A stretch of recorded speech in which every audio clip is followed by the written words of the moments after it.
നിസ്തുല്യനായ കർത്താവിന് സകല മഹത്വവും സ്തുതിയും അർപ്പിച്ചുകൊണ്ട് ഇന്നത്തെ ക്ലാസ്സിലേക്ക് നമുക്ക് പ്രവേശിക്കാം. വെളിപ്പാട് പുസ്തകം 21-ാം അധ്യായത്തിന്റെ 3-ാം വാക്യമാണ് നാം പഠിച്ചുകൊണ്ടിരിക്കുന്നത്. അതിന്റെ അവസാന ഭാഗം, ദൈവം താൻ അവരുടെ ദൈവമായി അവരോട് കൂടെ ഇരിക്കും. അതിന്റെ എക്സ്പ്ലനേഷൻസ് ആണ് ഈ കഴിഞ്ഞ കുറെ ക്ലാസ്സുകളായി നാം കേട്ടുകൊണ്ടിരുന്നത്, മനസ്സിലാക്കിക്കൊണ്ടിരുന്നത്.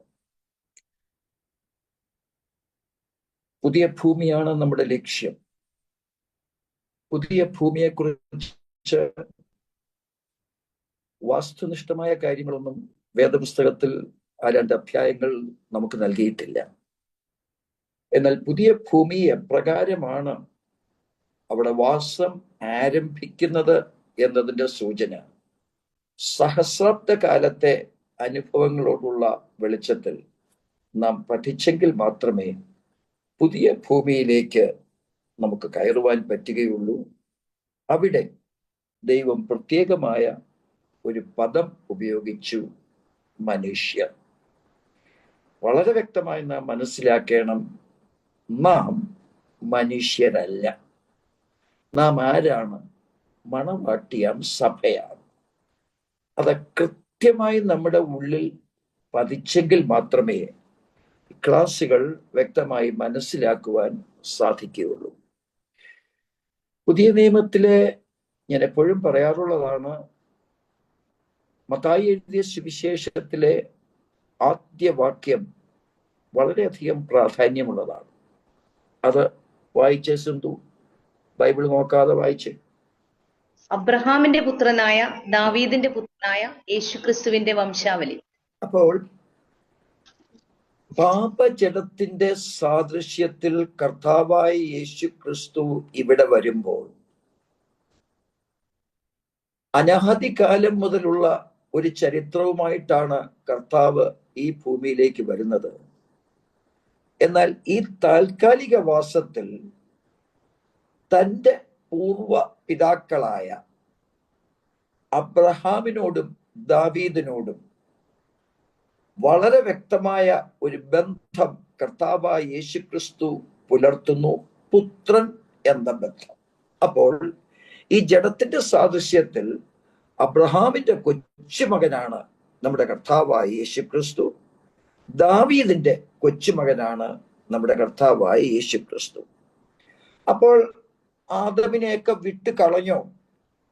ആദമ്യ കാലത്തിലെ ആ ദൈവത്തിന് ഹിതകരമായി പ്രവർത്തിച്ച മക്കളെയൊക്കെ വിട്ടു കളഞ്ഞോ? ഇനി പുതിയ ഭൂമിയിൽ അവരുടെ സ്ഥാനം എന്താണ്? ഇതിനെക്കുറിച്ചിട്ടുള്ള വിശദ വിവരങ്ങളൊന്നും വേദപുസ്തകം നൽകിയിട്ടില്ല. പക്ഷേ ആ പൂർവ്വപിതാക്കൾക്ക് അവർക്ക് ലഭിക്കേണ്ടുന്നതായ സ്ഥാനം കൃത്യമായി ദൈവം പുതിയ ഭൂമിയിൽ നൽകും എന്ന് നാം വിശ്വസിച്ചാൽ മാത്രം മതി.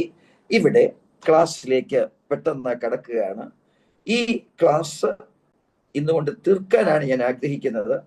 അതുകൊണ്ട് അല്പം വേഗതയിൽ പോയാൽ നിങ്ങൾക്കറിയാവുന്ന കാര്യങ്ങളൊക്കെയാണ്. വാക്യങ്ങൾ മാത്രം, ഏറ്റവും പ്രസക്തമായ വാക്യങ്ങൾ മാത്രം ഞാൻ സിന്ധുവിനെ കൊണ്ടൊന്ന് വായിപ്പിച്ച് മുന്നോട്ട് പോവുകയാണ്. അതീവ ശ്രദ്ധയോടുകൂടെ ഇരുന്നാട്ട് ദൈവം നമ്മെ അനുഗ്രഹിക്കട്ടെ. അബ്രഹാമിന് ദൈവം കൊടുത്ത പ്രാധാന്യത, അതിൽ ഒട്ടും കുറവില്ലാത്ത ഒരു പ്രാധാന്യത ആർക്കും കൊടുത്തിട്ടുണ്ട്? ദാവീദിനും കൊടുത്തിട്ടുണ്ട്. മനുഷ്യൻ എന്ന നിലയിൽ ദാവീദിൽ ഒരു പക്ഷേ കുറ്റങ്ങളോ കുറവുകളോ നാം കണ്ടുപിടിക്കാം, അഥവാ വേദപുസ്തകത്തിൽ അത് പറയുന്നുണ്ട്. എന്നാൽ അതിനും അതീതമായ ഒരു വിശ്വാസത്തിന്റെ ഉടമയായി ദാവീദിനെ ദൈവം യഥാസ്ഥാനത്താക്കിയിരിക്കുന്നു എന്നത് വ്യക്തമായി നാം മനസ്സിലാക്കണം. അബ്രഹാമിന്റെ പ്രാധാന്യത കഴിഞ്ഞ ക്ലാസ്സിൽ നാം ചിന്തിച്ചു. ഇന്ന് ദാവീദിന്റെ പ്രാധാന്യത ചിന്തിച്ചുകൊണ്ട് നമുക്ക് ഈ ചാപ്റ്റർ ഒന്ന് ക്ലോസ് ചെയ്യുവാൻ തക്കവണ്ണം ശ്രമിക്കാം. ശ്രദ്ധയോടുകൂടി ഇരുന്നിട്ട് അല്പം വേഗത കൂടി പോകുന്നു എങ്കിൽ വാക്യങ്ങൾ മാത്രമേ നിങ്ങൾക്ക് ശ്രദ്ധ ചെലുത്തേണ്ടതായിട്ടുള്ളൂ. പെട്ടെന്ന് നിങ്ങൾക്ക് മനസ്സിലാക്കുവാൻ തക്കവണ്ണം സാധിക്കും. ദാവീദിന്റെ പ്രാധാന്യത യെഹെസ്കേലിന്റെ പുസ്തകം 34 അധ്യായത്തിന്റെ 23-24 വാക്യങ്ങൾ അതീവ ശ്രദ്ധയോടുകൂടെ ഇരുന്നെങ്കിലേ ക്ലാസ് മനസ്സിലാവുള്ളൂ. അത് ഒരു പക്ഷേ ലിങ്ക് ഒന്ന് വിട്ടുകഴിഞ്ഞാൽ നിങ്ങൾക്ക് അടുത്ത ആ ക്ലാസ്സുമായി ബന്ധപ്പെടുവാൻ സാധിക്കില്ല. അതുകൊണ്ട് അതീവ ശ്രദ്ധയോടുകൂടെ ഇരുന്നാട്ട് യെഹെസ്കേൽ 34:23-24. അവയെ മേയിക്കേണ്ടതിന് ഞാൻ ഒരേ ഇടയനെ അവയ്ക്കായി നിയമിക്കും, എന്റെ ദാസനായ ദാവീദിനെ തന്നെ. അവൻ അവയെ മേയിച്ച് അവയ്ക്ക് ഇടയനായിരിക്കും. അങ്ങനെ യഹോവയായ ഞാൻ അവർക്ക് ദൈവവും എന്റെ ദാസനായ ദാവീദ് അവരുടെ മധ്യേ പ്രഭുവുമായിരിക്കും. യഹോവയായ ഞാൻ അത് അരുളി ചെയ്തിരിക്കുന്നു. ഞാൻ ഇതിന്റെ ഒരു ചെറിയ മുഖവുര തരാം. ഇപ്പോൾ പ്രവചന പുസ്തകങ്ങൾ major prophets and minor prophets നിങ്ങൾക്കറിയാം. ഇവിടെ കൃത്യമായിട്ട് നമുക്ക് മനസ്സിലാക്കുവാനുള്ളത് യെശയ്യാവ്, യിരെമ്യാവ്, യെഹെസ്കേൽ ഇങ്ങനെയുള്ള മേജർ പ്രോഫറ്റ്സിന്റെ പുസ്തകങ്ങൾ, അതിനുശേഷം മൈനർ പ്രോഫറ്റ്സിന്റെ പുസ്തകങ്ങളും കൂടെ അവസാനിക്കുന്നതാണല്ലോ പഴയ നിയമത്തിലെ ആ ഒരു ബുക്ക്. എങ്ങനെ നമുക്ക് സമാപിപ്പിക്കാം എന്ന് നമുക്കറിയാം. മലാഖിയിൽ അവസാനിക്കാം. ശ്രദ്ധിക്കണേ, ടോട്ടൽ ഈ പ്രവചന പുസ്തകങ്ങളുടെ കാലയളവ് നോക്കിയാൽ BC, ഞാൻ ഓരോന്നിന്റെയും കാലയളവ് നോക്കിയത് കൊണ്ട് നിങ്ങൾക്കൊരു സൂചനയെ പറയുകയാണ്. യെശയ്യാവ് എഴുതിയത് BC 740 മുതൽ 680 വരെയുള്ള വർഷങ്ങൾ. അങ്ങനെയുള്ള കണക്ക് നോക്കുമ്പോൾ ഏറ്റവും ആദ്യമേ എഴുതിയ പ്രവചന പുസ്തകം യോവേലിന്റെ പുസ്തകമാണ്. അത് BC 835 അത് എഴുതുന്നത്. ശ്രദ്ധിക്കണം. അബ്രഹാമിന്റെ കാലയളവ് BC 1996 നിന്ന് BC 1822 വരെ. ദാവീദിന്റെ കാലയളവ് BC 1085 മുതൽ BC 1015 വരെ. 70 സംവത്സരമാണ് ദാവീദിന് ഈ ഭൂമിയിൽ കൊടുത്തത്. ശ്രദ്ധിക്കണേ, വ്യക്തമായി മേജർ പ്രോഫറ്റ്സും മൈനർ പ്രോഫറ്റ്സും സത്യവേദ പുസ്തകത്തിൽ അബ്രഹാമിനെ കുറിച്ചോ ദാവീദിനെ കുറിച്ചോ പ്രസ്താവിക്കുമ്പോൾ അത് ഭാവി കാലത്ത് പ്രസ്താവിക്കുന്നു എന്നത് സുനിശ്ചയമാണല്ലോ. കാരണം BC 1015 ദാവീദ് മരിച്ചു. അതിനുശേഷമുള്ള ഒരു കാലയളവിലാണ് പ്രോഫറ്റ്സ് അവരെ കുറിച്ച് എഴുതുന്നത്. അതാണ് നാം ഇവിടെ വായിക്കുന്നത്.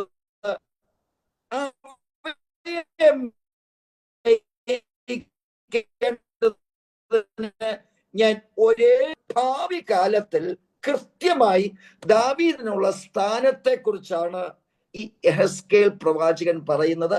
ഇതര പ്രവാചകന്മാരുടെ വാക്യങ്ങളും ആ രീതി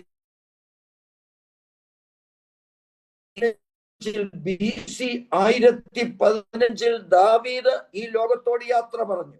അപ്പോൾ ഇനിയും അവൻ ആടുകളെ മേയ്ക്കും എന്ന് BC 740 യെഹെസ്കേൽ എഴുതുമ്പോൾ അതിന്റെ അർത്ഥം അവൻ ഭാവി കാലത്തെ ഉദ്ദേശിച്ചാണ് എഴുതുന്നത്. കൃത്യമായി ഓരോ ഭക്തനും മനസ്സിലാക്കണം, നമുക്ക് ഒരു പുനരുത്ഥാന ശരീരം ഉണ്ട് എന്ന തെളിവ് തന്നെ ഈ വാക്യങ്ങളിലൂടെ നാം മനസ്സിലാക്കുമ്പോൾ അവിടെയാണ് ദാവീദിന്റെ പ്രത്യേകത അബ്രഹാമിന് കൊടുത്തതിന് ഏതാണ്ട് തുല്യമായി നാം കാണുന്നത്. അവയെ മേയിക്കേണ്ടതിന് ഞാൻ ഒരേ ഇടയനെ അവയ്ക്കായി നിയമിക്കും, എന്റെ ദാസനായ ദാവീദിനെ തന്നെ. അവൻ അവയെ മേയിച്ച് അവയ്ക്ക് ഇടയനായിരിക്കും. അങ്ങനെ യഹോവയായ ഞാൻ അവർക്ക് ദൈവവും എന്റെ ദാസനായ ദാവീദ് അവരുടെ മധ്യേ പ്രഭുവുമായിരിക്കും. യഹോവയായ ഞാൻ അത് അരുളി ചെയ്തിരിക്കുന്നു. അതിന്റെ അർത്ഥം സഭയ്ക്ക് ഒരു ഉൽപ്രാപണം ഉണ്ടാകുമ്പോഴാണ് മരിച്ച അവസ്ഥയിൽ നിന്ന് നാം ജീവിക്കുന്നത്. അപ്പോൾ സഭ, മണവാട്ടിയാം സഭ എന്ന ശ്ലാഘനീയമായ ടൈറ്റിലിൽ യഹോവയോട് അഥവാ കർത്താവിനോട് കൂടെ ബന്ധപ്പെടുമ്പോൾ വ്യക്തമായി ഇവിടെ ഒരു വാഴ്ചയെ കുറിച്ചാണ് പറയുന്നത്. അത് 1000 ആണ്ട് വാഴ്ചയാണ്. കാരണം 1000 ആണ്ട് വാഴ്ചയ്ക്ക് ശേഷം ഭൂമിയെ നീതിയോടെ കർത്താവ് ഭരിച്ച് ഈ ഭൂമിയെ ഒരു പുതിയ ഭൂമിയാക്കി, പുതിയ ആകാശമാക്കി, പരമോന്നതനായ ദൈവത്തിന് വാഴുവാൻ കൃത്യമായ ഒരു പീഠം തന്നെ ഒരുക്കി കൊടുക്കുവാൻ നിയുക്തനായവനാണ് ദാവീദ്. അപ്പോൾ ദാവീദിന്റെ ജീവിതത്തിൽ അവന് കുറവുകൾ ഉണ്ടായിരുന്നു. എന്നിട്ടും എന്തുകൊണ്ട് 1000 ആണ്ട് വാഴ്ചയിൽ ഏറ്റവും ശ്ലാഘനീയമായ ഒരു പദവി ദാവീദിന് കൊടുത്തിരിക്കുന്നത് എന്ന് ചോദിച്ചാൽ, അബ്രഹാം യഹൂദന്മാരുടെ പിതാവ് എന്ന് നാം ചിന്തിച്ചാൽ, വളരെ കൃത്യമായി ദാവീദ് യഹൂദാ ഗോത്രത്തിൽപ്പെട്ടവൻ എന്നും നാം ചിന്തിച്ചാൽ, ആ യഹൂദാ ഗോത്രത്തിലാണ് കർത്താവായ യേശു ക്രിസ്തു ജനിച്ചത് എന്നും ചിന്തിച്ചാൽ, പരമോന്നതനായ ദൈവം പിതാവാം അബ്രഹാം, വിശ്വാസികളുടെ പിതാവായ അബ്രഹാമിനോട് ഒരു ശപഥം അവൻ തന്നെ കൊണ്ട് തന്നെ ചെയ്തു. നിന്റെ സന്തതിയെ ഈ ഭൂമിയിൽ ഞാൻ വലിയൊരു ജാതിയാക്കും. സന്തതി എന്ന് പറയുമ്പോൾ ഏകനായ ആ സന്തതി അല്ല, ക്രിസ്തുവിനെ കുറിച്ചല്ല പറയുന്നത്. 22 ഉൽപ്പത്തി പുസ്തകം 22 അധ്യായത്തിന്റെ കൃത്യമായിട്ടുള്ള ആ ഭാഗം ഞാൻ പറഞ്ഞല്ലോ, അത് നമ്മുടെ ആപ്തവാക്യങ്ങളാണ്. നീ ഇക്കാര്യം ചെയ്തതിന്റെ ഏകജാതനായ മകനെ തരുവാൻ മടിക്കായി കൊണ്ട് ഞാൻ നിന്നെ ഐശ്വര്യമായി അനുഗ്രഹിക്കും. നിന്റെ സന്തതിയെ ആകാശത്തിലെ നക്ഷത്രങ്ങൾ പോലെയും കടൽക്കരയിലെ മണൽ പോലെയും അത്യന്തം വർദ്ധിപ്പിക്കും. നിന്റെ സന്തതി ശത്രുക്കളുടെ പട്ടണങ്ങളെ കൈവശമാക്കും. ഇത് കർത്താവായ യേശുക്രിസ്തു ചെയ്യുന്നതല്ല. ഇതാര് ചെയ്യുന്നതാണ്? അബ്രഹാമിന്റെ സന്തതികൾ ചെയ്യുന്നതാണ് എന്ന് മനസ്സിലാക്കിയാൽ, അബ്രഹാമിന്റെ സന്തതി ഒരു ഗോത്രം കൊണ്ട് തീരുന്നില്ല. അവന് 12 കൊച്ചുമക്കളാണ് യാക്കോബിലൂടെ കിട്ടിയത്. അപ്പോൾ ഈ 12 ഗോത്രങ്ങളെയും എന്റെ ദൈവം ഈ സഹസ്രാബ്ദ വാഴ്ചയിൽ അനുഗ്രഹിച്ചെങ്കിലല്ലാതെ അബ്രഹാമിന് തൃപ്തി ഉണ്ടാവില്ല. അവന്റെ കൊച്ചുമക്കളാണ് ഈ 12 പേരും. അതിൽ ഒരുവനെ മാറ്റി ആ അബ്രഹാം പിതാവ് വേദനിക്കും എന്നുള്ളത് കൃത്യമായി മനസ്സിലാക്കിയാണ് ദൈവം പറയുന്നത്, ഞാൻ നിന്റെ സന്തതികളെ മുഴുവൻ അനുഗ്രഹിക്കുവാൻ പോവുകയാണ് എന്നൊരു പേർ ഞാൻ അവർ കിട്ടു. യഹൂദൻ എന്ന പേർ അവർ കിട്ടു.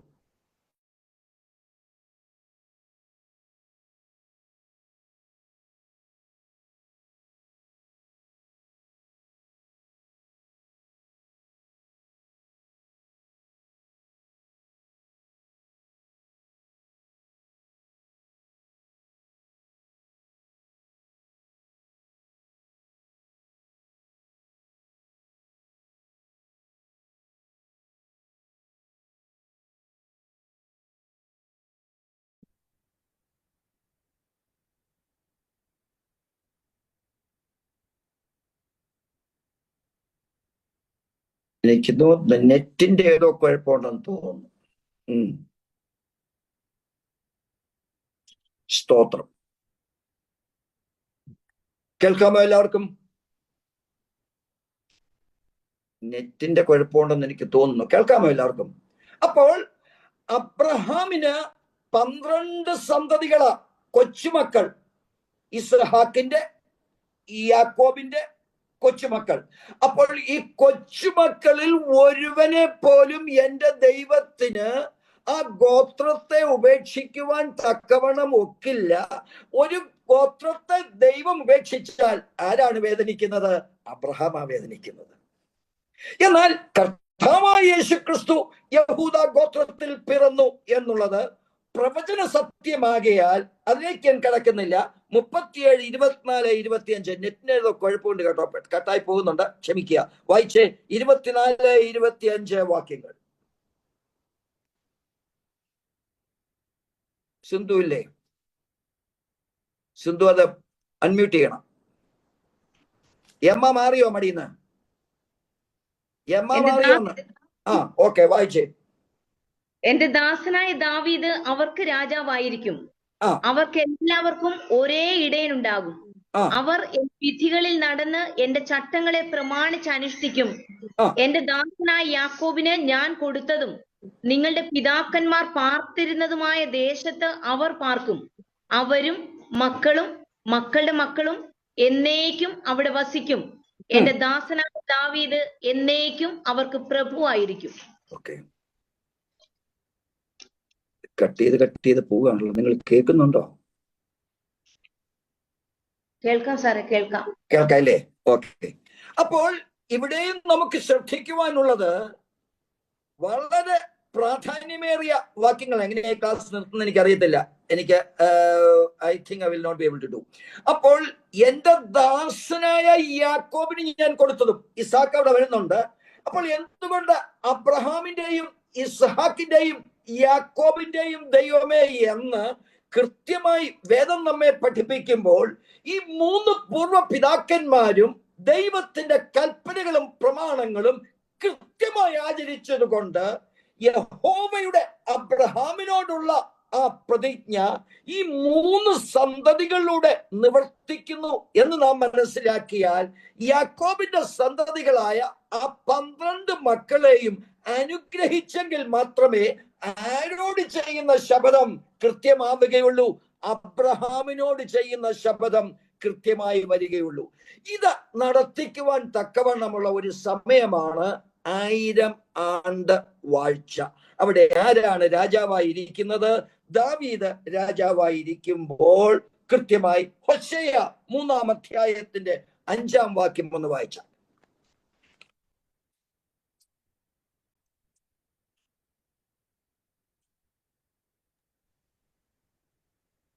പിന്നത്തേതിൽ ഇസ്രായേൽ മക്കൾ തിരിഞ്ഞ് തങ്ങളുടെ ദൈവമായ യഹോവയെയും തങ്ങളുടെ രാജാവായ ദാവീദിനെയും അന്വേഷിക്കും. ഭാവി കാലത്ത് അവർ ഭയപ്പെട്ടും കൊണ്ട് യഹോവയെങ്കിലേക്കും അവന്റെ നന്മയെങ്കിലേക്കും വരും. ശിക്ഷയുടെ അനുഭവം ഈ കുഞ്ഞുങ്ങൾക്ക് ദൈവം കൊടുക്കുന്നുണ്ട്. എന്നിരുന്നാലും പൂർവ്വ പിതാവായ അബ്രഹാമിനോട് ദൈവം കൊടുത്ത വാഗ്ദത്ത പ്രകാരം ഈ 1000 ആണ്ട് വാഴ്ചയിൽ ഈ 12 ഗോത്രങ്ങൾക്കും ഒരു പ്രാധാന്യത ദൈവത്തിന് കൊടുത്തേ പറ്റൂ. അതിൽ ഏറ്റവും പ്രാധാന്യം എന്ന് പറയുന്നത് പഴയ നിയമസഭയെയും പുതിയ നിയമസഭയെയും തമ്മിൽ ബന്ധപ്പെടുത്തുന്ന അബ്രഹാമിനും ദാവീദിനും നമ്മുടെ കർത്താവായ യേശുക്രിസ്തുവിനുമായിരിക്കും എന്നത് നാം മനസ്സിലാക്കിയാൽ ഇവിടെ മാർമിക പ്രാധാന്യമുള്ളത് വളരെ കൃത്യമായി കഴിഞ്ഞ ക്ലാസ്സിൽ ഞാനൊന്ന് സൂചിപ്പിച്ചു. സഭ മണവാട്ടിയാം സഭയാണ്. ആ സഭയുടെ വാസം നമ്മുടെ കർത്താവായ യേശുക്രിസ്തുവിനോട് കൂടെയാണ്. അപ്പോൾ ദൈവം മനുഷ്യരോട് കൂടെ വസിക്കുവാൻ തക്കവണ്ണം ഒരു പദ്ധതി ഇടുമ്പോൾ അടുത്ത വാക്യങ്ങളിൽ ആ മനുഷ്യർ എന്നതിന്റെ കൃത്യമായൊരു വിവരണം നിങ്ങൾക്ക് നൽകുവാൻ തക്കവണ്ണം ഞാൻ ശ്രമിക്കാം. എന്നാൽ ഈ മനുഷ്യർ എന്ന് പറയുന്ന ആ ജനകോടികളുടെ ആ സമൂഹത്തിന് സഭയുമായി യാതൊരു ബന്ധമില്ല. സഭ എന്ന് പറയുന്നത് കർത്താവായ യേശുക്രിസ്തുവിനോട് കൂടെയാണ്. ആ സഭയിലെ ഒരംഗമാണ് അബ്രഹാം. ആ സഭയിലെ ഒരംഗമാണ് ദാവീദ്. ആ സഭയെ കൃത്യമായി നടത്തുവാൻ തക്കവണ്ണം ദാവീദിന് അധികാരം കൊടുത്തിരിക്കുന്നു. പക്ഷെ ഒരു കാര്യം നാം മനസ്സിലാക്കണം, ഇന്നത്തെ ക്ലാസ്സിൽ ഏത് ശപഥം ദൈവം അബ്രഹാമിന് കൊടുത്തുവോ, അബ്രഹാമിന്റെ കൊച്ചു മക്കൾക്ക് 1000 ആണ്ട് വാഴ്ചയിൽ മനുഷ്യർ എന്ന ആ ഒരു വിഭാഗത്തെ ദൈവം ഭൂമിയിൽ സ്ഥാപിക്കുമ്പോൾ അബ്രഹാമിന്റെ സന്തതികളായ യഹൂദന്മാർക്ക് അവിടെ ഒരു പ്രാധാന്യത കൊടുക്കുന്നു എന്ന് സ്പഷ്ടമായി വേദപുസ്തകം തെളിയിക്കുക. അതാണ് നമ്മൾ മനസ്സിലാക്കാൻ പോകുന്നത്. ചിലരുടെയൊക്കെ മുഖം കറുത്തു. എന്താ കാര്യം? അങ്ങനെ ദൈവം ഒരു പാർഷ്യാലിറ്റി കാണിക്കുന്ന ദൈവമാണോ എന്നൊന്ന് ചോദിച്ചു കഴിഞ്ഞാൽ എനിക്ക് ഒറ്റ ഉത്തരമേ തരാനുള്ളൂ. സഭ ആരുമായിട്ട് ബന്ധപ്പെടുന്നില്ല, ഈ മനുഷ്യരുമായിട്ട് ബന്ധപ്പെടുന്നില്ല. ഇത് കൃത്യമായി അടുത്ത വാക്യങ്ങളിൽ അവരുടെ വിവരണങ്ങൾ, അവർ അനുഭവിച്ച കഷ്ടതകളും ചെയ്തികളും ഒക്കെ മനസ്സിലാക്കുമ്പോൾ നമുക്കത് ക്ലിയർ ആയിട്ട് ആ ഡൗട്ട് നമ്മുടെ ഉള്ളിൽ നിന്ന് മാറും. പക്ഷെ ഇവിടെ ഞാൻ പറഞ്ഞതിന്റെ സാരം, മനുഷ്യർ എന്ന ഒരു വിഭാഗത്തിൽ ജനകോടികളാകുമ്പോൾ, കോടികളുടെ കണക്കും ഞാൻ കഴിഞ്ഞ 1-2 ക്ലാസ്സുകളിലൊന്ന് സൂചിപ്പിച്ചു, നാം ഉദ്ദേശിക്കുന്ന നിസ്സാരമായ ഒരു നമ്പേഴ്സ് അല്ല. കാരണം സമുദ്രത്തെ ഭൂമിയാക്കി മാറ്റി, പർവ്വതങ്ങളെ ഉദ്യാന സമാനമാക്കി, സകലതും ദൈവഹിതപ്രകാരം ഒരു മാറ്റം വരുത്തുമ്പോൾ കോടാനുകോടി ജനങ്ങൾക്ക് വാഴുവാൻ തക്കവണ്ണമുള്ള സ്ഥലം ഈ ഭൂമിയിൽ ഉണ്ടാകുമ്പോൾ ദൈവം പറയുന്നു അത് മനുഷ്യർക്ക് വസിക്കുവാൻ വേണ്ടിയുള്ള ഒരു ഭൂമിയാണ്. അവരുടെ ഇടയിലാണ് ഞാൻ എന്റെ സഭയുമായി, അതവിടെ കൊടുത്തിട്ടില്ല എങ്കിലും അണ്ടർസ്റ്റുഡ്, ആ സഭയുമായി ഞാൻ വാഴുവാൻ പോകുന്നത്. കാരണം എന്റെ സാദൃശ്യത്തിലും എന്റെ സ്വരൂപത്തിലും ഞാൻ സൃഷ്ടിച്ച മനുഷ്യനിൽ നിന്ന് ഒരു വിഭിന്ന രീതിയിൽ ജീവിക്കുവാൻ എനിക്ക് സാധ്യമല്ല. ഞാൻ മനുഷ്യരോട് കൂടെ ആയിരിക്കും. അതുകൊണ്ട് 21-ാം അധ്യായത്തിന്റെ 3-ാം വാക്യത്തിന്റെ അവസാനം എന്താ പറയുന്നത്? ദൈവം താൻ അവളുടെ ദൈവമായി അവരോട് കൂടെ ഇരിക്കും. ഹോശേയ 3:3 എന്താണ് പറയുന്നത്? ഇസ്രായേലിന്റെ മനം തിരിയുന്നു എങ്കിൽ. അപ്പോൾ അവർ പാപം ചെയ്തു എന്നത് വ്യക്തമാണ്. എന്നാൽ ആ പാപം ചെയ്ത വിഭാഗത്തിൽ കൃത്യമായി ഒരു വിഭാഗം മനം തിരിഞ്ഞ യഹോവയോട് കൂടെ ചേരുന്നു എന്നതാണ് അതിന്റെ വാസ്തവം. അതിന്റെ അർത്ഥം, ആ അവസ്ഥയിൽ മനുഷ്യർ എന്ന കോടാനുകോടി ജനങ്ങൾ ഈ ഭൂമിയിൽ വാഴുമ്പോൾ ആ മനുഷ്യരുടെ ഇടയിൽ യഹൂദന് ദൈവം ഒരു പ്രത്യേക സ്ഥാനം കൊടുക്കുന്നു എന്നതാണ് ഈ വാക്യങ്ങൾ നാം കീഴോട്ട് വായിക്കുമ്പോൾ മനസ്സിലാക്കുവാൻ തക്കവണ്ണം സാധിക്കുന്നത്. അതേ യെഹെസ്കേലിന്റെ പുസ്തകം 37-ാം അധ്യായം 26 മുതൽ 28 വരെ ഒന്ന് വായിച്ചു.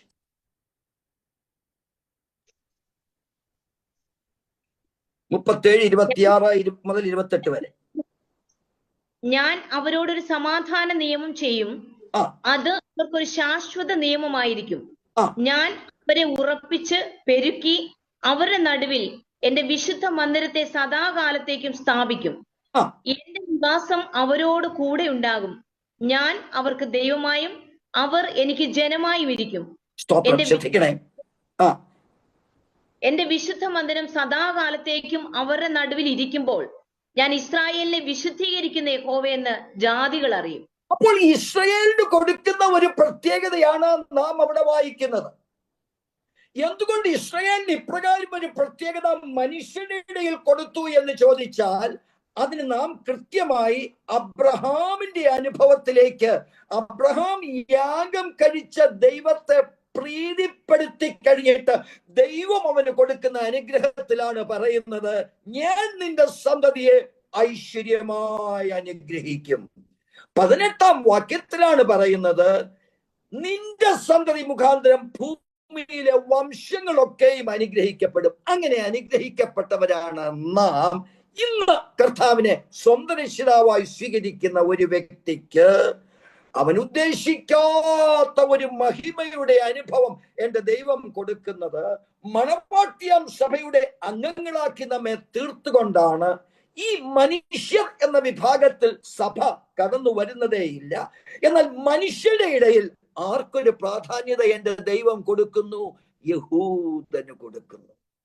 അവിടെ ദൈവം പാർഷ്യാലിറ്റി കാണിച്ചു എന്ന് ഒരിക്കലും ഒരു ഭക്തൻ ചിന്തിക്കരുത്. കാരണം നിന്റെ വാസം എവിടെയാ?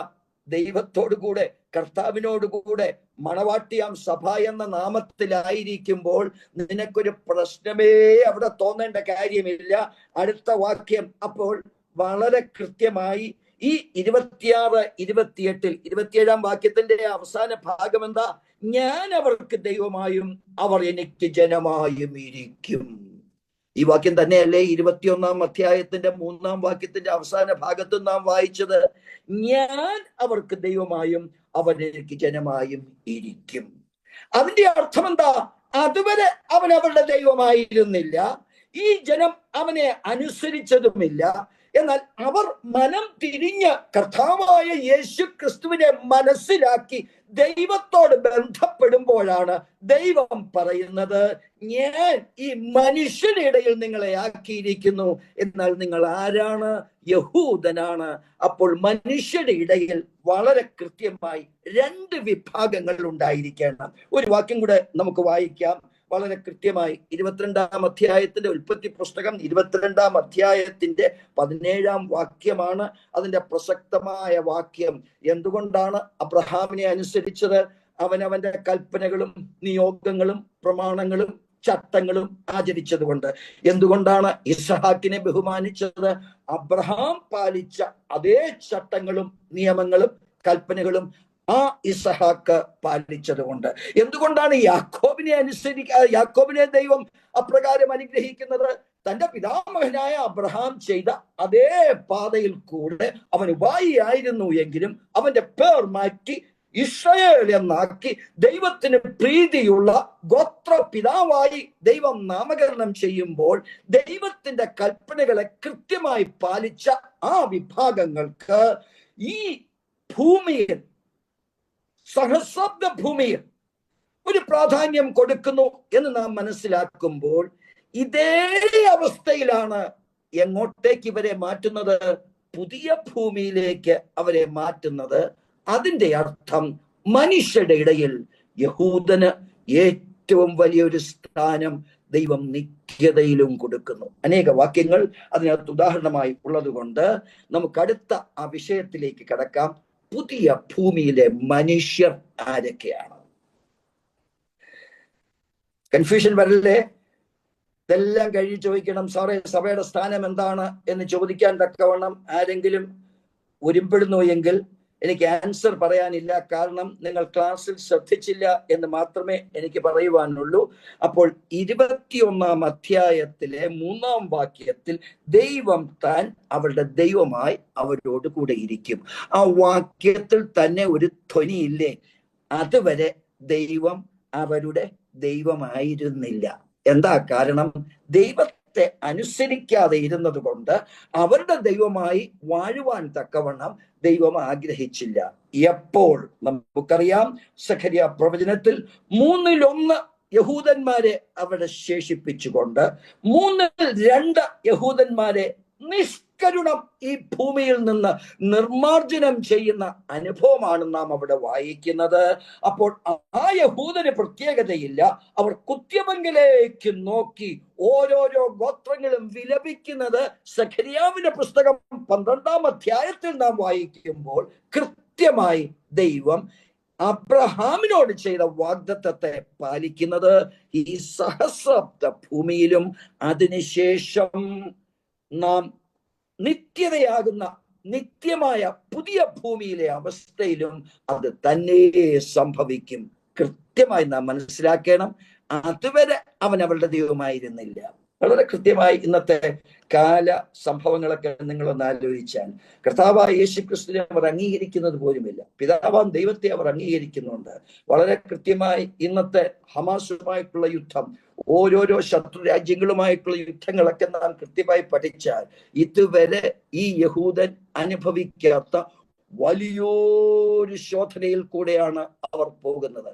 പക്ഷേ 2/3 അവർ കൃത്യമായി അവിടെ ആ രണഭൂമിയിൽ നശിച്ചു വീഴുമ്പോൾ ആ 1/3 ദൈവത്തിനറിയാം അതിന്റെ കണക്ക്. അവർ ദൈവത്തോട് നിലവിളിക്കുമ്പോൾ അവരെയാണ് നമ്മുടെ കർത്താവായ യേശു ക്രിസ്തു മനുഷ്യരുടെ ഇടയിൽ ആരായിട്ട് കണക്കാക്കുന്നത്?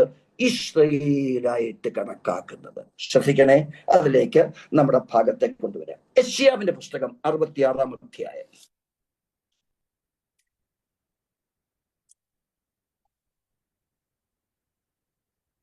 22-ാം വാക്യം വളരെ പ്രാധാന്യമുള്ള സമഗ്രമായ ഒരു വാക്യം വായിച്ചു. ഞാൻ ഉണ്ടാക്കുന്ന പുതിയ ആകാശവും പുതിയ ഭൂമിയും എന്റെ മുമ്പാകെ നിലനിൽക്കുന്നത് പോലെ നിങ്ങളുടെ സന്തതിയും നിങ്ങളുടെ പേരും നിലനിൽക്കും എന്ന് യഹോവയുടെ അരുളപ്പാട്. ശ്രദ്ധിക്കണം. വിശുദ്ധ വേദ പുസ്തകത്തെ വ്യക്തമായി മനസ്സിലാക്കിയാൽ ഞാൻ ഉണ്ടാക്കുന്ന പുതിയ ആകാശവും പുതിയ ഭൂമിയും എന്റെ മുൻപാകെ നിലനിൽക്കുന്നത് പോലെ. അതിന്റെ അർത്ഥം ഈ 1000 ആണ്ട് സംവത്സരം കഴിഞ്ഞ ശേഷം ഭവിക്കുന്ന കൃത്യമായ പ്രവചനമാണ് അവിടെ പറയുന്നത്. അത് എന്നേക്കും നിലനിൽക്കും എങ്കിൽ യഹൂദ നിങ്ങളുടെ സന്തതിയും നിങ്ങളുടെ പേരും നിലനിൽക്കും എന്ന് യഹോവയുടെ അരുളപ്പാട്. വ്യക്തമായി ഞാൻ പറഞ്ഞു, സഭ ഇതിന് ഒരു കണക്ഷൻ കൊടുക്കുന്നില്ല. സഭ ആരാണ്? മണവാട്ടിയാം സഭയാണ്. നമ്മുടെ ഡ്യൂട്ടി വേറെയാണ്, നമ്മുടെ കർത്തവ്യം വേറെയാണ്. അതിനാണ് കഴിഞ്ഞ ക്ലാസ്സുകൾ ഞാൻ എടുത്തത്. ഈ ഭൂമിയിലെ എത്ര ലക്ഷം ഏക്കർ, എത്ര കോടി ഏക്കർ ദൈവം വളരെ കൃത്യമായി മനുഷ്യന് വാഴുവാൻ തക്കവണ്ണം ഒരു രൂപാന്തരം കൊടുക്കുമ്പോൾ, ഇപ്പോൾ നാം വസിക്കുന്ന ഭൂമിയിലെ ഒരംശം മാത്രമേ നാം ഉപയോഗിക്കുന്നുള്ളൂ. എവറസ്റ്റ്, സാനുക്കൾ, നദികൾ, കടലുകൾ, ഇവയിലെല്ലാം മനുഷ്യന് താമസിക്കുവാൻ തക്കവണ്ണം നിവൃത്തിയില്ലാത്ത സ്ഥലമായി മാറുമ്പോൾ ഇവയെല്ലാം കൺവേർട്ട് ചെയ്യുന്നത് എന്തിനു വേണ്ടിയാണെന്ന് അറിയാമോ? ദൈവത്തിന് മനുഷ്യരോട് കൂടെ വസിപ്പാനുള്ള ആഗ്രഹത്തെ നിവർത്തിക്കുവാനാണ്. ഇത് ദൈവം യഹൂദന് കൊടുക്കുന്ന പ്രത്യേകമായ വാഗ്ദത്തമാണ്. അപ്പോൾ സഭ എന്തിയെ എന്ന ആ ചോദ്യം നിങ്ങൾ ചോദിക്കരുത്. കൃത്യമായി അതിന് മുൻപ് തന്നെ ഞാൻ പറഞ്ഞു, സഭ ആരോട് കൂടെയാണ്? കർത്താവായ യേശു ക്രിസ്തുവിനോടുകൂടെ. നമ്മുടെ വാസസ്ഥലം ഏതാണ്? പുതിയ യെരൂശലേം വരുമ്പോൾ ആ പുതിയ യെരൂശലേമിലാണ്. അപ്പോൾ വളരെ കൃത്യമായി എന്തുകൊണ്ട് യഹൂദന് ഈ പ്രത്യേകത ദൈവം കൊടുത്തു? 2 വിഭാഗങ്ങളാണ് മനുഷ്യരുടെ ഇടയിലുള്ളത്. ഒന്ന് ഇസ്രായേലും, 2 ജാതികളും. വളരെ കൃത്യമായി ഈ 2 പദങ്ങളാണ് വേദപുസ്തകത്തിൽ ഉപയോഗിച്ചിരിക്കുന്നത്. നാം ഇസ്രായേലിൽ പെടുന്നില്ല, നാം ഏതിലും പെടുന്നില്ല? ജാതികളിലും പെടുന്നില്ല. ജാതികൾ എന്ന് പറയുമ്പോൾ യഹൂദനല്ലാത്ത സകല വർഗങ്ങളെയും ഭൂമിയുടെ നാനാഭാഗത്തും ജാതികളായി ദൈവം വിശേഷിപ്പിക്കുമ്പോൾ ഈ അർത്ഥം നമുക്ക് മനസ്സിലാകണമെങ്കിൽ ഉൽപ്പത്തി പുസ്തകം 15-ാം അധ്യായത്തിന്റെ 5-ാം വാക്യം നാം ഒന്ന് വായിക്കണം. വായിക്കാം.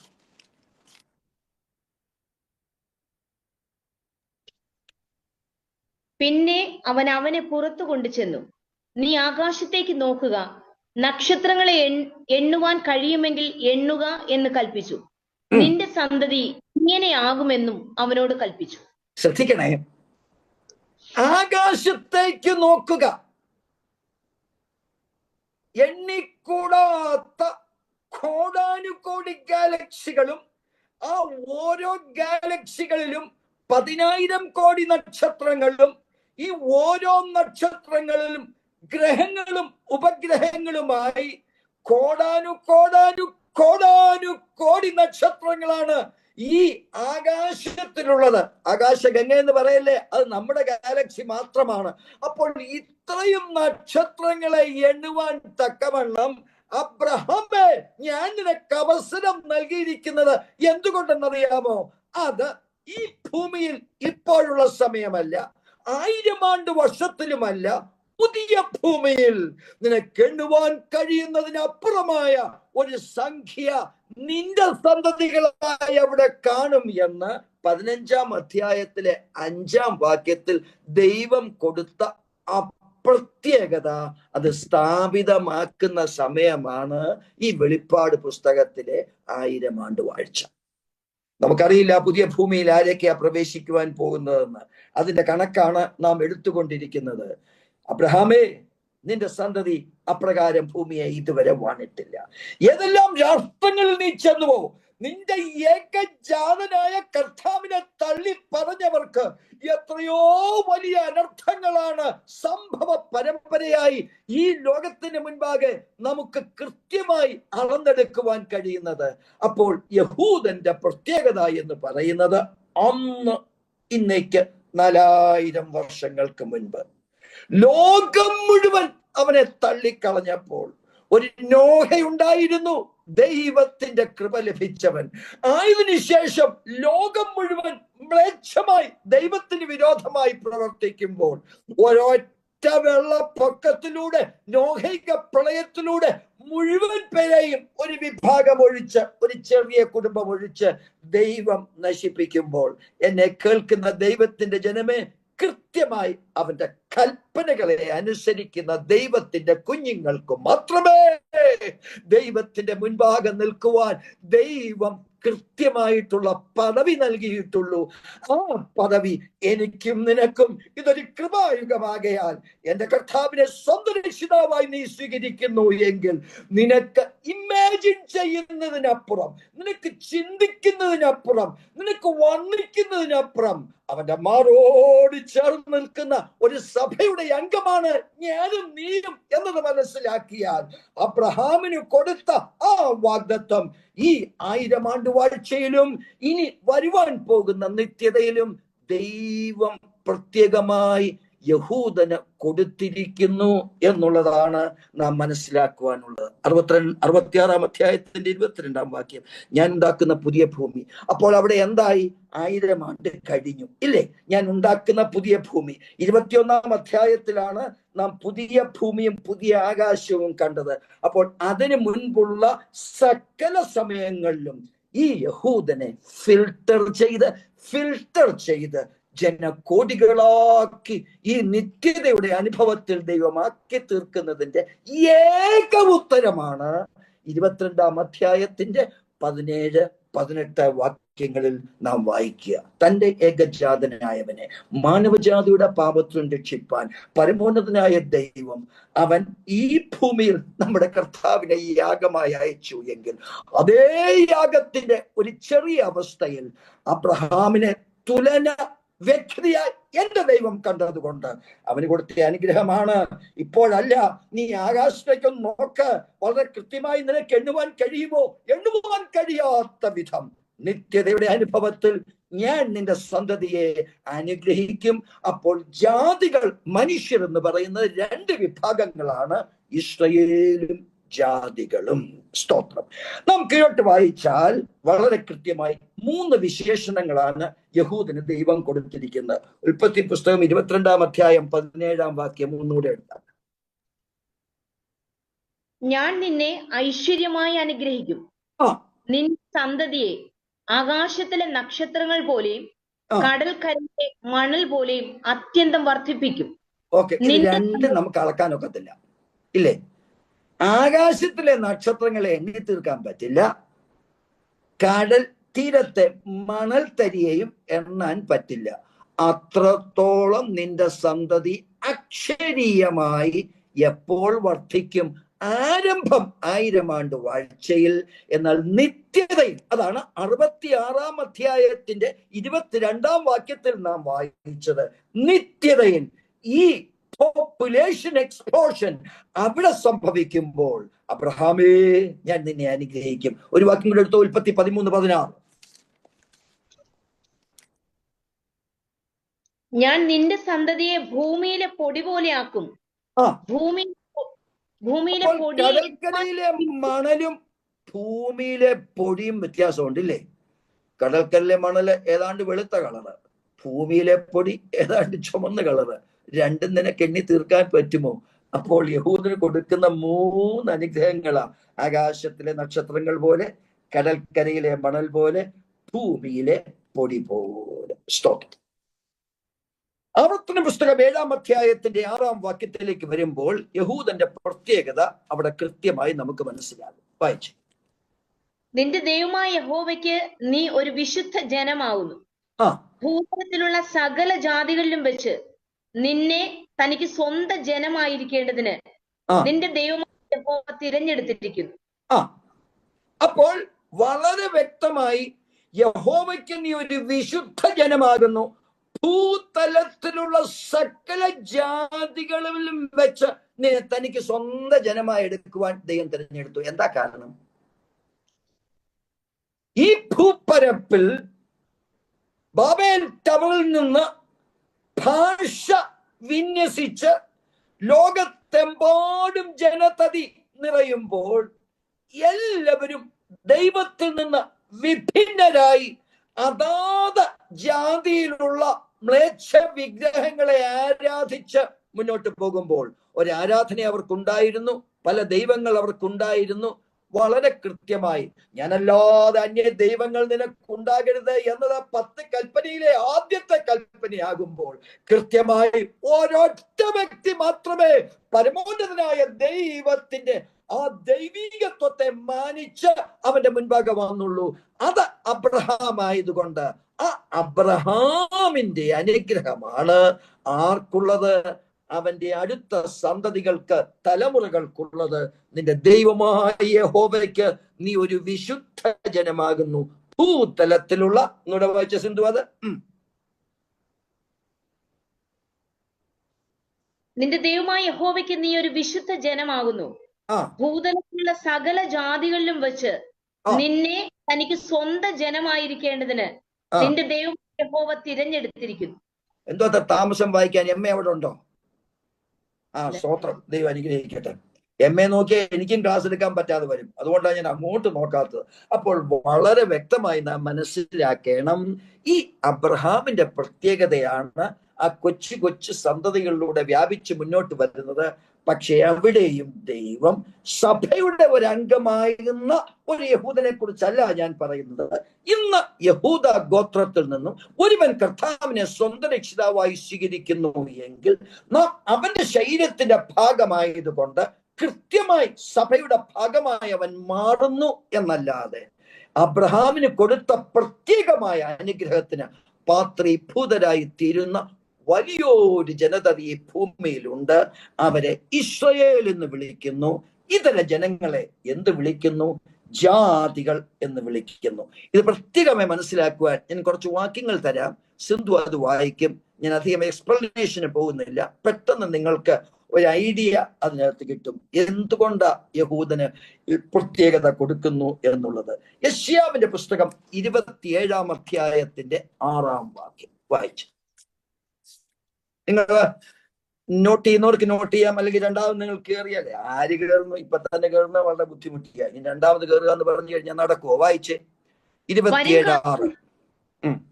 വരും കാലത്ത് യാക്കോബ് വേരൂന്നുകയും ഇസ്രായേൽ തളിർത്ത് പൂക്കുകയും അങ്ങനെ ഭൂതലത്തിന്റെ ഉപരിഭാഗം ഫലപൂർണമാകുകയും ചെയ്യും. ഞാൻ ഇതുവരെ പറഞ്ഞ കാര്യങ്ങളോട് സമാനമായ വാക്യങ്ങൾ ഞാൻ നിങ്ങൾക്ക് തരുന്നു എന്ന് മാത്രമേ ഉള്ളൂ. ഓരോ വാക്യവും വിശദീകരിച്ചാൽ നമുക്ക് അടുത്ത ക്ലാസ്സിലേക്ക് പോകുവാൻ തക്കവണ്ണം പറ്റില്ല. 35-ാം അധ്യായത്തിന്റെ 1-2 വാക്യങ്ങൾ. മരുഭൂമിയും വരണ്ട നിലവും ആനന്ദിക്കും, നിർജ്ജന പ്രദേശം ഉല്ലസിച്ച് പനിനീർ പുഷ്പം പോലെ പൂക്കും. അത് മനോഹരമായി പൂത്ത് ഉല്ലാസത്തോടും ഘോഷത്തോടും കൂടെ ഉല്ലസിക്കും. ലെബാനോന്റെ മഹത്വവും കർമ്മേലിന്റെയും ഷാരോന്റെയും ശോഭയും അതിന് കൊടുക്കപ്പെടും. അവർ യഹോവയുടെ മഹത്വവും നമ്മുടെ ദൈവത്തിന്റെ തേജസ്സും കാണും. 1000 ആണ്ട് വാഴ്ചയിൽ ഭാഗികമായി ഇത് സംഭവിക്കുമ്പോൾ വളരെ കൃത്യമായി ലെബനോന്റെ സ്ഥിതി നമുക്കറിയാം. തകർന്ന് തരിപ്പണമായ ലെബനോൺ, ലോകത്തിലേക്കും ഏറ്റവും ഫലഭൂയിഷ്ടമായ വൃക്ഷങ്ങളുണ്ട സ്ഥലമാണ് ലെബനോൺ. ലെബനോൺ ഫ്രൂട്ട്സ് എന്ന് പറഞ്ഞാൽ വേൾഡ് ഫേമസ് ആണ്. പുറം അന്യരാജ്യങ്ങളിലൊക്കെ പോയവർക്കൊക്കെ അറിയാം. ലെബനോണിൽ നിന്ന് ഒരു ഫ്രൂട്ട് വരികയാണെങ്കിൽ അമിതമായ വില കൊടുത്തെങ്കിൽ മാത്രമേ അത് വാങ്ങുവാൻ തക്കവണ്ണം നിവൃത്തിയുള്ളൂ.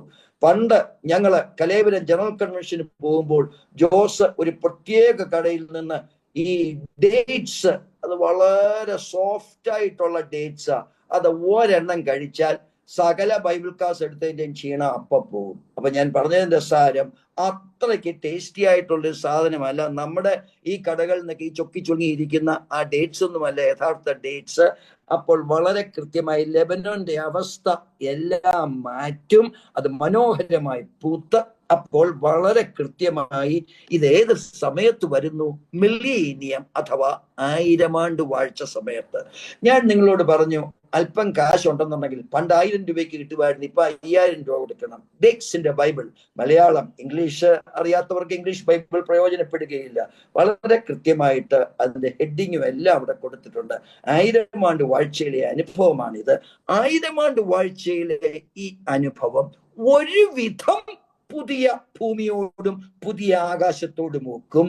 എന്നാൽ കർത്താവായ യേശു ക്രിസ്തു ഈ ഭൂമിയെ വാഴുമ്പോൾ സമുദ്രത്തെ അവൻ മാറ്റുന്നില്ല, ഈ ഭൂപ്രകൃതിയെ മാറ്റുന്നു. ഏതെല്ലാം കാര്യങ്ങൾ വ്യതിയാനം ഉണ്ടാകുന്നു എന്നുള്ളത് കഴിഞ്ഞ ക്ലാസ്സുകളിൽ നാം ചിന്തിച്ചു.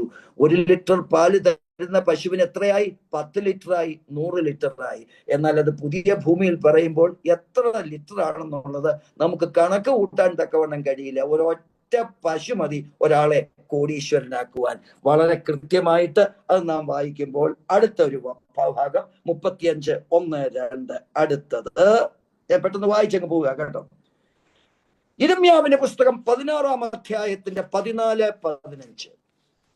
ആകയാൽ ഇസ്രായേൽ മക്കളെ മിസ്രയീം ദേശത്ത് നിന്ന് കൊണ്ടുവന്ന യഹോവയാണ് എന്ന് ഇനി പറയാതെ, ഇസ്രായേൽ മക്കളെ വടക്കേ ദേശത്ത് നിന്നും താൻ അവരെ നീക്കിക്കളഞ്ഞിരുന്ന സകല ദേശങ്ങളിൽ നിന്നും കൊണ്ടുവന്ന യഹോവയാണ് എന്ന് പറയുന്ന കാലം വരുമെന്ന് യഹോവയുടെ അരുളപ്പാട്. ഞാൻ അവരുടെ പിതാക്കൾക്ക് കൊടുത്ത ദേശത്ത് വായിച്ചു കഴിഞ്ഞോ? ഞാൻ അവരുടെ പിതാക്കന്മാർക്ക് കൊടുത്ത ദേശത്തിലേക്ക് ഞാൻ അവരെ വീണ്ടും കൊണ്ടുവരും. സ്തോത്രം. മനസ്സിലായോ? അവരുടെ അവസ്ഥയെ കുറിച്ച് പഠിച്ചു. എന്താണ് അവർക്ക് സംഭവിക്കാൻ പോകുന്നത്? വിഷമിക്കല്ലേ, സഭ മോളില, നിങ്ങൾ ആ കൂട്ടത്തിൽ പെടുന്നതല്ല. പിന്നെ ഇവിടെ മനുഷ്യർ എന്ന വിഭാഗത്തിൽ പെടുന്ന ഈ ലോകത്തിലെ കോടാനുകോടി ജനങ്ങൾക്ക് ഒരു പക്ഷേ ഒരു അസൂയ തോന്നും. കാരണം യാതൊരു അസൂയം തോന്നാതെ ഇപ്പം കർത്താവിനെ സ്വന്തരക്ഷിതാവായി സ്വീകരിച്ചാൽ ഈ ഭാഗ്യപദവിയെല്ലാം ഏതൊരുവനും കിട്ടുമെന്നുള്ളത് നമ്മുടെ മനസ്സിൽ ദൃഢമായിരിക്കുമ്പോൾ വളരെ കൃത്യമായിട്ട് ഒന്നുകൂടെ വായിച്ച 15-ാം വാക്യം. ഇസ്രായേൽ മക്കളെ വടക്കേ ഇസ്രായേൽ മക്കളെ വടക്കേ ദേശത്ത് നിന്നും താൻ അവരെ നീക്കി കളഞ്ഞിരുന്ന സകല ദേശങ്ങളിൽ നിന്നും കൊണ്ടുവന്ന യഹോവയാണ് എന്ന് പറയുന്ന കാലം വരുമെന്ന് യഹോവയുടെ അരുളപ്പാട്. അവിടെ നിർത്തിക്കേ സുന്ദു. ഈ വാക്യത്തിന്റെ അർത്ഥം ഏതാണ്ട് മനസ്സിലായിരുന്നു. വലത് കൈകൾ നിർത്തി. എങ്ങനെ ചോദിക്കാനാ? ഇത് വളരെ കൃത്യമായിട്ടല്ലേ മലയാളത്തിൽ, സിമ്പിൾ മലയാളം എന്ന് മനസ്സിലാക്കാൻ എന്തുവാ പാട്? എന്താ അതിന് ശരിയായിട്ടുള്ള അർത്ഥം എന്നറിയാമോ? ഇസ്രായേൽ മക്കളെ വടക്കേ ദേശത്തു നിന്നും താൻ അവരെ നീക്കിക്കളഞ്ഞിരുന്ന സകല ദേശങ്ങളിൽ നിന്നും കൊണ്ടുവന്ന യഹോവയാണ് എന്ന് പറയുന്ന കാലം വരും. കാരണം കർത്താവായ യേശു ക്രിസ്തുവിനെ അനുസരിക്കാതെ മ്ലേച്ഛ വിഗ്രഹങ്ങളെ നമിച്ച് മുന്നോട്ട് പോയ 10 ഗോത്രങ്ങളുടെ ഒരു കഥ ഞാൻ കൃത്യമായിട്ട് നിങ്ങളോട് മുന്നമേ പറഞ്ഞു. അപ്പോൾ വടക്കേ ഗോത്രങ്ങൾ 10 ഗോത്രങ്ങളാണ്. ദൈവത്തിന് അബ്രഹാമിനോട് പറയാം, നിന്റെ ഈ ഗോത്രങ്ങൾ ഒന്നും കൊള്ളില്ല, അതുകൊണ്ട് ഞാൻ ആരെയും എടുക്കില്ല എന്നെന്റെ ദൈവത്തിന് പറയാം. എന്നാൽ എന്റെ ദൈവത്തിന് അറിയാം, ഈ 12 മക്കളെയും തിരുസന്ധിയിൽ കൊണ്ടുവന്നെങ്കിൽ മാത്രമേ പിതാവായ അബ്രഹാമിന് തൃപ്തിയാകുള്ളൂ. കാരണം സഭയുടെ പ്രധാന അംഗമായി സജീവമായി അവൻ ഉറ്റുനോക്കിക്കൊണ്ടിരിക്കുകയാണ്. എന്ത്? എന്റെ ദൈവം അവനെ കൊണ്ട് തന്നെ എന്നോട് സത്യം ചെയ്തു, ആ സത്യം എന്റെ ദൈവം നിവർത്തിക്കുമോ? അപ്പോൾ ആ വാക്യത്തിൽ നാം അത് കണ്ടു. 15-16 വാക്യങ്ങളിൽ അടുത്തത് 23-ാം അധ്യായത്തിന്റെ 3 മുതൽ 8 വരെ എല്ലാം യിരെമ്യാവിന്റെ ഭാഗങ്ങളാ. എടുത്തോ, 3 മുതൽ 8 വരെ ശ്രദ്ധിച്ചു കേട്ടോ. എന്റെ ആട്ടിൻകൂട്ടത്തിൽ ശേഷിച്ചിരിക്കുന്നവയെ ഞാൻ അവർ നീക്കി കളഞ്ഞിരിക്കുന്ന സകല ദേശങ്ങളിൽ നിന്നും ശേഖരിച്ച് അവരുടെ പുൽപ്പങ്ങളിലേക്ക് വീണ്ടും കൊണ്ടുവരും. അവ വർദ്ധിച്ചു പെരുകും. അവയെ മേയ്ക്കേണ്ടതിന് ഞാൻ ഇടയന്മാരെ നിയമിക്കും. അവ ഇനി പേടിക്കുകയില്ല, ഭ്രമിക്കുകയില്ല, കാണാതെ പോകുകയുമില്ല എന്ന് യഹോവയുടെ അരുളപ്പാട്. ഞാൻ ദാവീദിന് നീതിയുള്ളൊരു മുളയായവനെ ഉത്ഭവിപ്പിക്കുന്ന കാലം വരും. അവൻ രാജാവായി വാണ് ബുദ്ധിയോടെ പ്രവർത്തിച്ച് ദേശത്ത് നീതിയും ന്യായവും നടത്തും. ഒരു സെക്കൻഡ് സിന്ധു, എന്നെ കൂടെ ഒന്ന് ശ്രദ്ധിച്ചോ.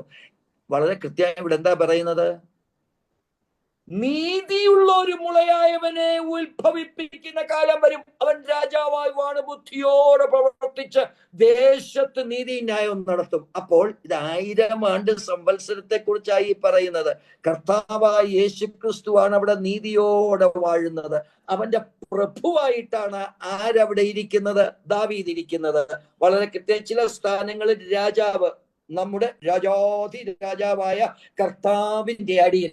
കേട്ടു വായിച്ചു, ഇനി വായിച്ചു. 6-ാം വാക്യം. അവന്റെ കാലത്ത് യഹൂദ രക്ഷിക്കപ്പെടും, ഇസ്രായേൽ നിർഭയമായി വസിക്കും. അവന് യഹോവ നമ്മുടെ നീതി എന്ന് പേർ പറയും എന്ന് യഹോവയുടെ അരുളപ്പാട്. ആകയാൽ ഇസ്രായേൽ മക്കളെ മിസ്രയീം ദേശത്ത് നിന്ന് കൊണ്ടുവന്ന യഹോവയാണ് എന്ന് ഇനി പറയാതെ ഇസ്രായേൽ ഗൃഹത്തിന്റെ സന്തതിയെ വടക്ക് ദേശത്തു നിന്നും ഞാൻ അവരെ നീക്കിക്കളഞ്ഞിരുന്ന സകല ദേശങ്ങളിൽ നിന്നും പുറപ്പെടുവിച്ചു കൊണ്ടുവന്ന യഹോവയാണ് എന്ന് പറയുന്ന കാലം വരും. അവർ തങ്ങളുടെ സ്വന്തം ദേശത്ത് വസിക്കും എന്ന് യഹോവയുടെ അരുളപ്പാട്. ഞാൻ ഇത് വിവരിക്കുവാൻ ആഗ്രഹിക്കുന്നില്ല. ഒറ്റ കാര്യം മാത്രമേ ഉള്ളൂ.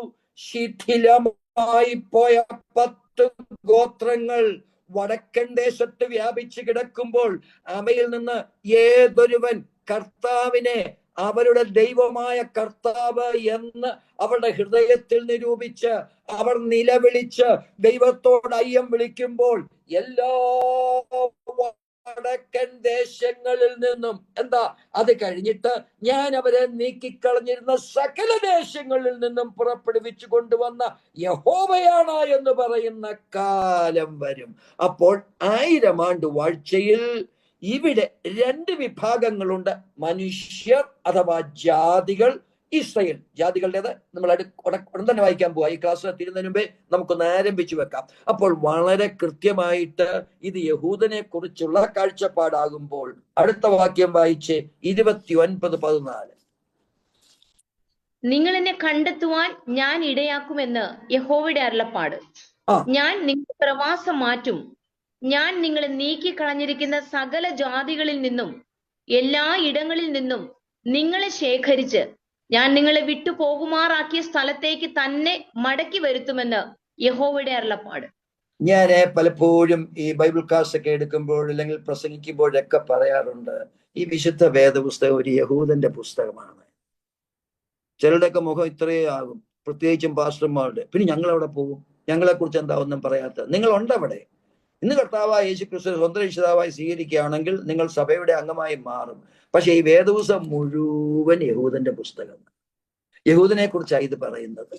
ഒരൊറ്റ താള് കീറി എടുത്ത ശേഷം ആ താളിൽ എന്റെയും നിന്റെയും പേർ ചേർക്കുന്നതാണ് സത്യവേദ പുസ്തകം എന്ന് മനസ്സിലാക്കിയാൽ വളരെ വ്യക്തമായി പഴയ നിയമത്തിൽ ഈ പ്രാധാന്യം ദൈവം തന്റെ ജനത്തിന് കൊടുക്കുമ്പോൾ ഏതാ നമ്മൾ വായിച്ചത്? 29-ാം അധ്യായം 14-ാം വാക്യം ഇല്ലേ? അതാണോ വായിച്ചത്? 29-14 ഇല്ലേ? ഓക്കെ. അടുത്തത് യെഹെസ്കേൽ. ഞാൻ ഇങ്ങനെ ആ പ്രധാനപ്പെട്ട വാക്യം മാത്രം ഒന്ന് എടുത്തു തരികയാ, നിങ്ങൾക്ക് ഒന്ന് നോക്കാൻ തക്കവണ്ണം. യെഹെസ്കേൽ 36, 24, 25. ഞാൻ നിങ്ങളെ ജാതികളുടെ ഇടയിൽ നിന്ന് കൂട്ടി സകല ദേശങ്ങളിൽ നിന്നും നിങ്ങളെ ശേഖരിച്ച് സ്വന്തം ദേശത്തേക്ക് വരുത്തും.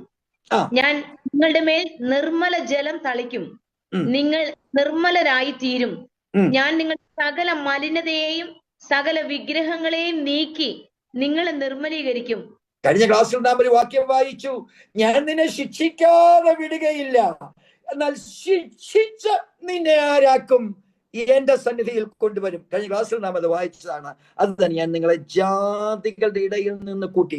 അപ്പോൾ മനുഷ്യർ എന്ന വർഗത്തിൽ എത്ര വിഭാഗങ്ങളുണ്ട്? 1 ജാതികൾ, 2 മനുഷ്യർ. ജാതികളിലേക്ക് നമ്മൾ തിരിയാൻ പോവുകയാണ്. ഇത് യഹൂദനെ കുറിച്ച് പറയുമ്പോൾ ഒരു വാക്യം കൂടെ വായിച്ചോ. യെഹെസ്കേലിന്റെ പുസ്തകം 24-25 കഴിഞ്ഞല്ലോ. ആമോസ് 9-ാം അധ്യായം 15-ാം വാക്യം.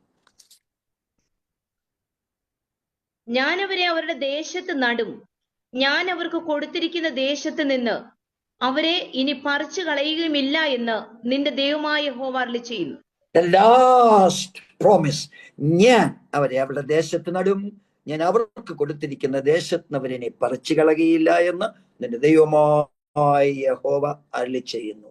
അപ്പൊ പ്രവാചകന്മാർ പലരും ഈ വാക്യങ്ങൾ എടുത്തിട്ട് ഘോരഘോരം പ്രസംഗിക്കുന്നുണ്ട്. പ്രസംഗിക്കുന്നൊന്നും തെറ്റൊന്നുമല്ല. ഞാൻ പറഞ്ഞതിന്റെ സാരം, ഇതിന്റെ കൾമിനേഷൻ പോയിന്റ് എന്ന് പറയുന്നത് യഹൂദനെ കുറിച്ചുള്ളതാക്കിയാൽ വളരെ കൃത്യമായി നാം മനസ്സിലാക്കണം. ഇനി 1000 ആണ്ട് വാഴ്ചയിൽ ഭൂമിയിൽ 2 വിഭാഗങ്ങൾ ഉണ്ടാകും. നാം മുമ്പേ വായിച്ചു, ജാതികൾ, ഇസ്രായേൽ. ഇസ്രായേലിന് പ്രത്യേകമായ ഒരു സ്ഥാനം അന്ന് മനുഷ്യരുടെ ഇടയിൽ ദൈവം കൊടുക്കുന്നു. കാരണം എന്ത്? അബ്രഹാമിനോട് ദൈവം ചെയ്ത വാഗ്ദത്തം വളരെ കൃത്യമായി നാം അത് മനസ്സിലാക്കിയാൽ അടുത്ത ഭാഗത്തേക്ക് നമ്മുടെ ശ്രദ്ധയെ കൊണ്ടുവരാം. ഇത് മണവാട്ടിയാൻ സഭയ്ക്ക് ബാധകമല്ല. ഞാൻ വീണ്ടും വീണ്ടും പറയുന്നത്, ഞാൻ എഴുതിയിരിക്കുന്നോണ്ട് ഞാൻ പറയാ, ഇത് മണവാട്ടിയാൻ സഭയ്ക്ക് ബാധകമല്ല. കാരണം സഭ രൂപാന്തര ശരീരികളും തേജസ്സിനുടമകളും പുതിയ യെരൂശലേമിലെ നിവാസികളും ആകുന്നു. ന്യായവിധിയും സഭ നടപ്പാക്കുന്നു.